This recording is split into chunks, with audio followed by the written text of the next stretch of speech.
Everybody, it is Gunny J. My question to you today is, when you walk into a room, do people take notice? If they do, that means you have command presence, you have bearing. All leaders need bearing. So let's go ahead and get into a slideshow so I can define it for you and set maybe some ways that you can improve.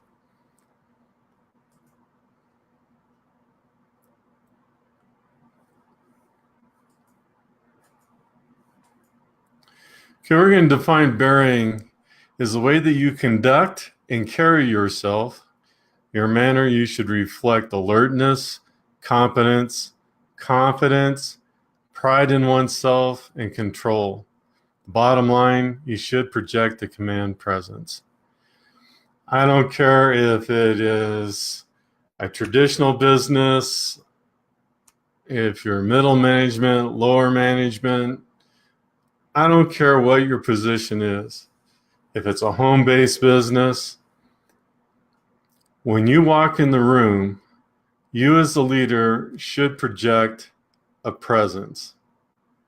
People should almost feel when you walk into that room. Isn't that interesting? I remember as a drill instructor, we practiced bearing day in and day out. It was imperative that we projected confidence. Remember all those things that we talked about before, how people take your emotional cues, how our integrity, how we set the example, all that stuff kind of folds into bearing. And some of the ways that you can improve on it, to develop bearing, you should hold yourself to the highest standards of personal conduct. Never be content with meeting only the minimum requirements. I like that. You just can't be content with meeting the minimum requirements. If you're going to lead, then you have to be a step above whatever you're demanding of your people.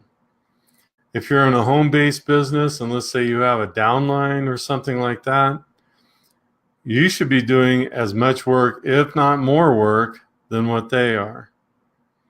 When you make phone calls, you shouldn't hem and haw. If you don't know the answer, it should be a confident no. I don't know, but I'll find out. If you do know the answer, then you should be able to explain it, because until you can explain it, then you really don't grasp the concept. So you should be able to explain the answer, and you should be able to give a confident no. I don't know the answer, but I'll find out. You should never lose your cool. I remember many times we'd be, as a drill instructor, the formation would be facing us, and we'd be standing out in formation. We'd have our sword, and we're always upset. And that was just the normal look that we had. And the drill instructors in the back, they would be trying to make us laugh all the time. They're sitting there behind the privates just trying to make us crack up, and we couldn't.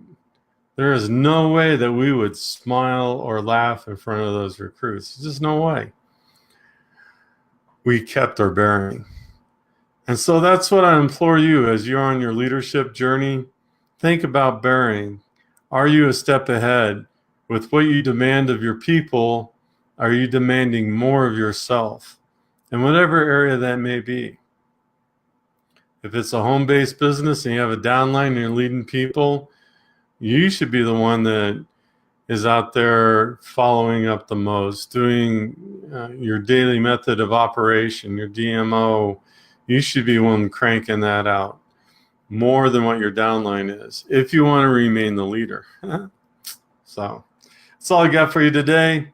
Thanks for joining me. Remember, all this builds into attraction marketing, because attraction marketing is about influence. In order to influence people, you have to lead people. So if you're not self-developing yourself, that made no sense whatsoever. If you're not developing yourself in the leadership category, then you're not going to have influence. If you don't have influence, your business probably won't do as well. So that's what I got for you today. Gunny is out.